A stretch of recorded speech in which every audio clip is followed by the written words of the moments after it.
Hey y'all, let's take a look at how I do extensions using tips and dip instead of builder gel.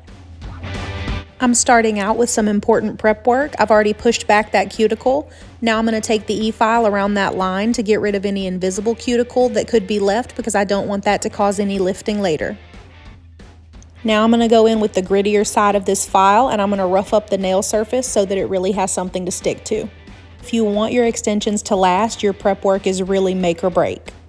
So right now I'm going to dehydrate the nail. I'm currently out of dehydrator liquid, so what I'm using is alcohol and then acetone. Dehydrating is an important step. You want everything clean and dry so that you don't experience any lifting from the cuticle area. So now I'm just taking my efile and I'm roughing up the area of the tip that's going to sit on my nail. I believe this is called etching, but someone correct me if I'm wrong. This is not my favorite glue, but it is the glue I could find at the moment. So I'm going to take just a little bit of that. You really don't want to overdo it. And then I'm going to hold that nail down with a little bit of pressure for a moment until it sticks down and I can be sure it's where I want it. Then I'm going to clean up the edges a little bit, just make sure there's no glue drips. So here I usually take a moment just to make sure that those tips line up with my natural nail edge because it just makes things easier in a minute. So y'all, I know they make tools to cut these, but I just use regular schmegular scissors and I cut off the length I don't want. Then I go in and I cut it to make it easier to shape. And since I'm doing coffin, I went ahead and cut it at a slant. Then I'm gonna go in and use my file on the regular grit side and I file it, to a slant up to the nail tip. And then I try to round about my actual nail bed line, if that makes any sense, to make sure that everything's a nice smooth line up to that slant.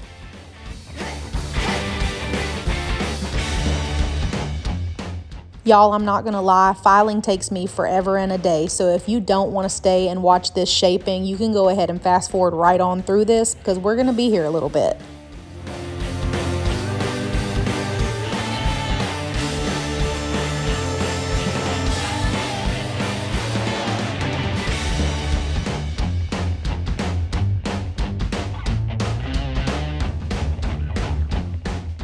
Okay, so after I get my shape right and my sidewalls right, I make sure to file the underneath side to make sure I get any of that excess plasticky stuff that you're seeing because you don't want all that underneath bulking everything up. You don't want to accidentally get dip powder all over that, so I just clean it up and then I re-dehydrate it.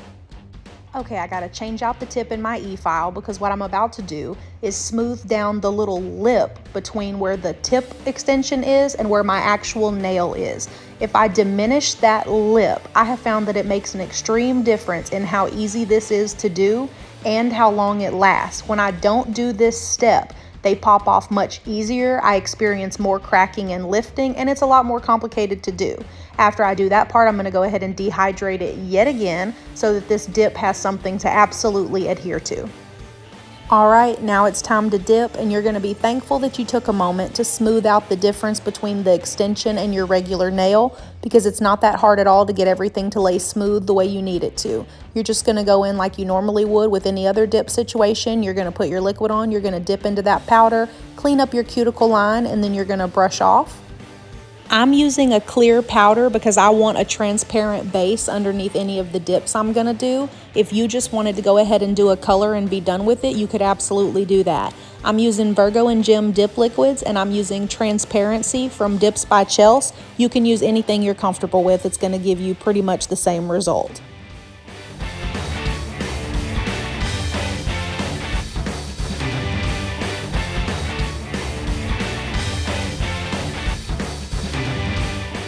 Anytime I use clear, I take a minute to kind of press it down, make sure everything's down smoothly. A lot of people don't do that and it works fine for them.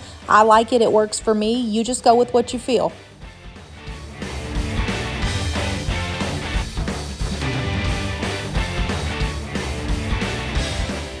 So I do 3 layers on this because I know I take a lot of the bulk off here in a minute when I file and I want there to be plenty there for stability.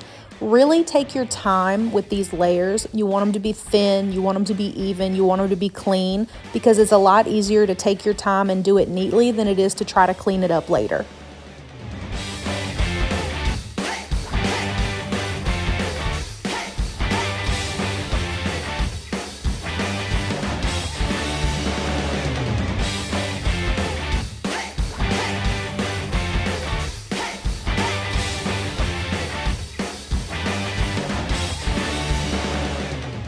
Gonna slap that activator on, make sure you get those edges as well, and then wait the proper amount of minutes before you file.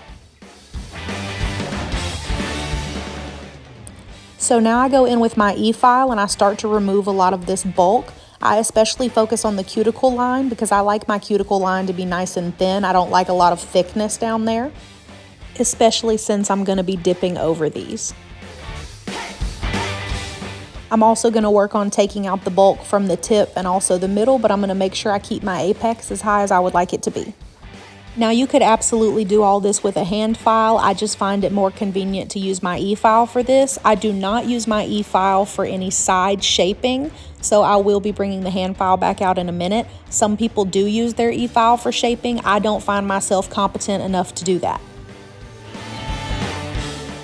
All right, wonderful. Brushing everything off, and then I'm going to pull out my handy dandy hand file, and I'm going to go ahead and make sure that my shape is still what I want it to be, clean up any lines that got a little bit wonky, make sure everything's smooth and looking nice.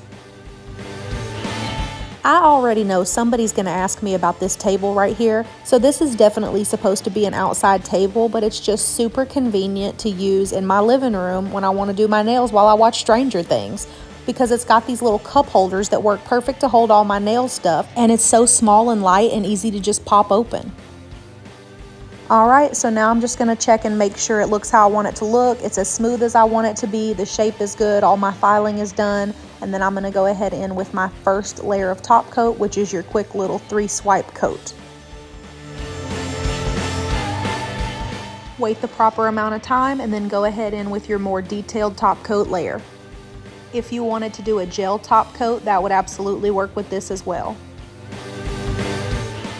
So yeah, that's how I do my extensions. This will normally last me at least, 2 or 3 weeks before I need to either redo it or backfill it. When I'm ready to dip into my color, I'll do a peel base first. That way I can just pop off the manicure when I'm ready for another one and work over this base. If you guys enjoyed this content, please give me a like if it helped you out. Please subscribe to my channel and follow me on Instagram at creepybitty_nails.